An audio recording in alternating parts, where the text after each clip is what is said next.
नमस्कार, मैं हूं लीजा चंदेल और आप देख रहे हैं आवाज न्यूज 24।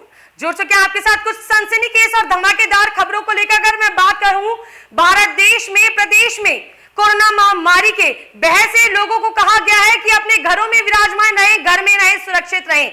लेकिन सवाल ये उठता है कि क्या सरकार द्वारा जो दिशा निर्देश जारी किए गए हैं, क्या ये दिशा निर्देश केवल आम जनता पे ही लागू किए जाते हैं या सरकार को यह अधिकार किसने दिया कि वो आम जनता को उन्हीं के घरों से बेघर कर दे। जी हां, खबर है जयपुर के विद्याधर नगर की, जहां पर विद्याधर नगर के परशुराम सर्किल पर स्थित बहुत सारे लोगों के घरों को नगर निगम द्वारा उजाड़ दिया गया। उनकी बस्ती को उनके घरों से, उनके सर के ऊपर से छतों को छीन लिया गया। जी हां, जहां पर पुलिस जाब्ते ने पांच पुलिस जाब्तों ने, पांच थाना क्षेत्रों के जाब्तों ने जाकर आम जन के घरों को उजाड़ने में, उनकी छतों को छीनने में नगर निगम का कहीं ना कहीं साथ दिया। अब ये मैं इसे राजनीति कहूं या सरकार की गंदी साजिश कहूं या गंदी रंजिशों का, ये इसे एक साधन बताऊं कि सरकार आम जन पर अपना जो है दबदबा बनाने का प्रयास कर रही है, लोगों से उनके अधिकारों को छीन रही है। जहां पर पांच थाने के पुलिस जाब्ता एक साथ जाते हैं, लोगों को उनके घरों से बिना किसी नोटिस के निकाल दिया जाता है, उनके घरों को, उनकी छतों को उजाड़ दिया जाता है। क्या एक सवाल यह है मेरा कि जयपुर ग्रेटर मेयर से कि क्या उन्हें इस बात की जानकारी थी, क्या वो इस बात से अवगत थे कि लोगों के घरों को उजाड़ा जा रहा है। अब खबर यह है कि यहां पर एसओजी के कार्यकर्ता बहुत मुख्य काम कर रहे हैं ऐसे बेसहारा लोगों को सहयोग देने में। अब सवाल यह है कि पूरा भारत देश आज केवल कोरोना गाइडलाइंस की पालना करने के लिए लोगों को अपील तो कर रहा है, लेकिन उन बेसहारा उन लोगों का क्या जिनके लोगों के सरों के ऊपर से छतों को उजाड़ दिया गया। तो क्या प्रशासन, क्या नगर निगम, क्या विद्याधर नगर, या मैं अगर बात करूं भारत देश, या भारत देश को अगर मैं फिर भी नहीं बात करूं, अगर मैं बात करूं राजस्थान, या अगर मैं बात करूं जयपुर क्षेत्र की, तो जयपुर क्षेत्र में कार्यरत कर्मचारी जो कहीं ना कहीं सरकार से जुड़े हैं, जिन्होंने विद्याधर नगर या शास्त्री नगर या जयपुर के किसी भी इलाकों की जिम्मेदारियां ले रखी है, सांसद या किसी की भी मैं बात करूं, तो कौन इस बात की जिम्मेदारी लेने को तैयार है, किसकी निगरानी में, किसकी निगरानी में जो है इस तरीके से लोगों के साथ जाति की गई, लोगों के मकान उजाड़ दिए गए, लोगों की छतें छीन ली गई और वहां पे रहने वाली महिलाओं के साथ में दुर्व्यवहार किया गया। तो आगे की लेटेस्ट खबरों के साथ देखते रहिए आवाज न्यूज 24 और इस पूरी घटनाक्रम का जो कहानी है वो हम आपको आवाज न्यूज 24 के साथ में दिखाएंगे हमारे संवाददाता राहुल शर्मा के साथ में। हमारे साथ मुरलीपुरा मंडल अध्यक्ष विजय शर्मा आइए इनसे एक बार पूछते हैं इनका क्या कहना है इस विषय के बारे में। जो अभी हाल ही में नगर निगम द्वारा, हमारे जो नगर निगम के आयुक्त महोदय हैं, उनके द्वारा इन गरीब के ऊपर अत्याचार जो किया गया है, ये बड़ा ही ऐसा दुख किया है इन्होंने, और मैं चाहूँ इसकी घोर निंदा करता हूँ।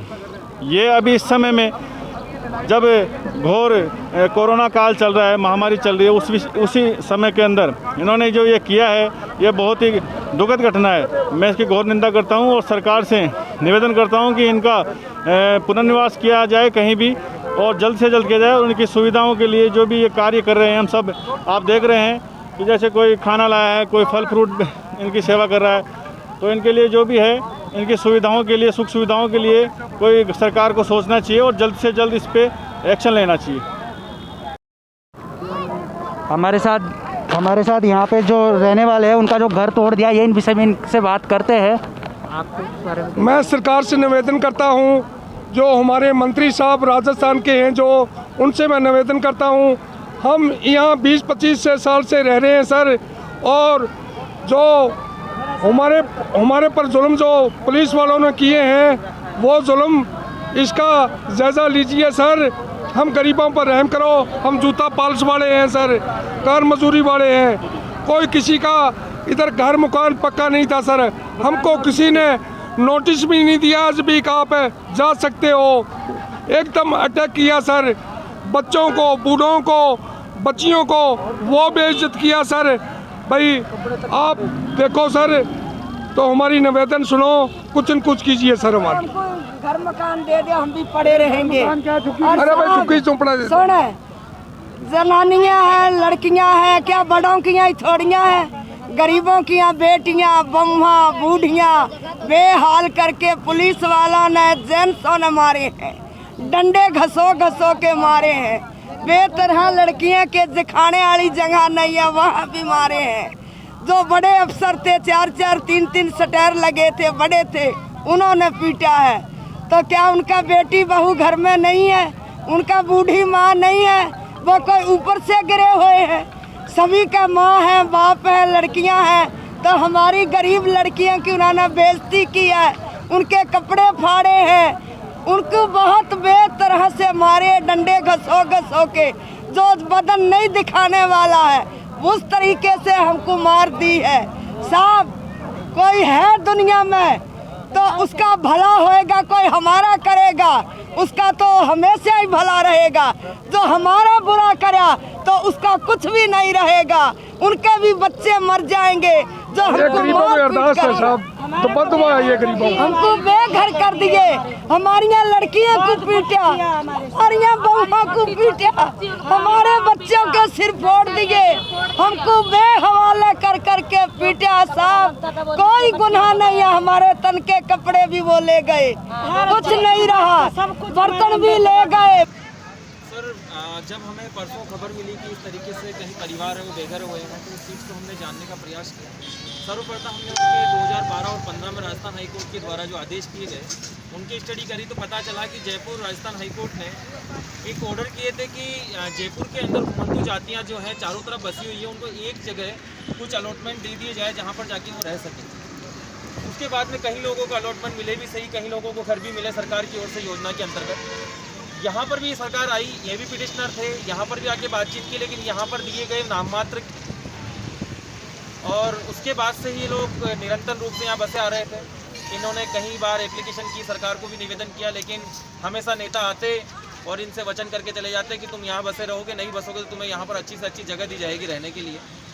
और अचानक से इस लॉकडाउन में, जब अधिकतर हम सुनते हैं कि लॉकडाउन के अंतर्गत पुलिस किसी को अरेस्ट भी नहीं कर रही है या फिर क्राइम भी कम हो रहे हैं, लेकिन अगर पुलिस ही 5-5 पुलिस स्टेशन का भारी जाब्ता, इतना जाब्ता कि एक साथ पुलिस को कोई दूसरा काम नहीं था, शायद लॉकडाउन में ड्यूटियां लगाई गई है, पुलिस वहां नहीं थी, 5 थानों की पूरी पुलिस मय जाब्ता यहाँ आती है और आकर के इन लोगों को बहुत बुरी तरीके से मारपीट करती है। मैं मारपीट बयान नहीं कर सकता हूँ क्योंकि कई लोग इनमें पैरों पे ऐसी चोट आई है जिनके पैरों पर फ्रैक्चर है, और कई लोग ऐसे हैं जिनको बुरी तरह से मारपीट की गई है। और उनकी चोट अगर आप देखेंगे तो आप भी कहीं ना कहीं सहानुभूति हो जाएगी कि यार ये लोग इस तरीके से मारपीट के इनके पैरों तक टूट गए हैं। और कई लोगों के साथ में इन्होंने छेड़छाड़ भी करी है। उसके एफआईआर दर्ज कराने के लिए 2 बार कल पुलिस स्टेशन गए ये लोग, लेकिन उनके अब तक एफआईआर दर्ज नहीं की गई है। अभी हमारी प्रशासन से बात हुई है और उन्होंने कहा है, आश्वासन दिया है कि हम एफआईआर दर्ज करते हैं।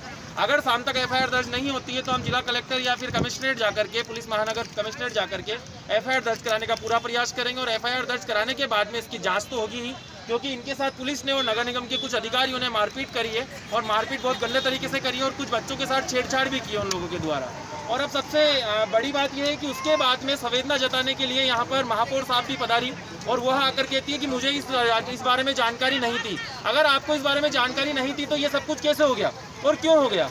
और ये सब कुछ एक निरंतर राजनीति का खेल चला आ रहा है। और मैं पत्रकारों और मीडिया के माध्यम से यही आप लोगों से अपील करूंगा, लोगों से अपील करूंगा, समाज सेवक लोग काफ़ी यहाँ पधार चुके हैं, इन लोगों को खाने की कोई कमी नहीं है। हमारे सामने भी यहाँ समाज सेवक निरंतर रूप से आ रहे जा रहे हैं। अभी भी एक गाड़ी आकर रुकी और वो केलों का वितरण कर रही है। सुबह से हम यहाँ पर हैं, और सुबह से हमारे अलावा भी कई समाज सेवक हैं जो इनको खाने की, फल फ्रूट की, हर चीज़ की व्यवस्था करवा रहे हैं। और मेरा आप सभी से निवेदन है, मीडिया से और लोगों से और जयपुर शहर की उस आवाम से जो हमेशा से कहते आए कि हम लोगों के लिए लड़ाई लड़ते हैं, समाज के लिए लड़ाई लड़ते हैं, लेकिन ये निर्दयतापूर्ण व्यवहार, निर्दयतापूर्ण 5-5 पुलिस स्टेशन जाब्ते के साथ आकर के इन लोगों को घर से बेघर कर दिया, इनके सामान तक जब्त कर लिए। इन लोगों के पास में एक जोड़ी कपड़े नहीं है, क्योंकि इनके कपड़ों को, इनके सामानों को क्या तो दबा दिया गया, मिट्टी के अंदर, कचरे के अंदर, इनके गैस चूल्हे तक जब्त कर लिए गए।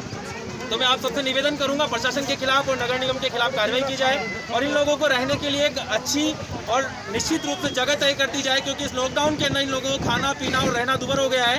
ये तो हमारे समाज में समाज सेवक लोग हैं जो इनके लिए सेवाएं देते जा रहे हैं। बहुत बहुत धन्यवाद समाज सेवक का। और इस राजनीति से दूर कर करके इस खेल को खत्म किया जाए, और इन लोगों की सेवा के लिए लोग यहाँ पर आ गए हैं। यहाँ पर राजनीति गर्म करने वाले, राजनीति चमकाने वाले लोग नहीं आए।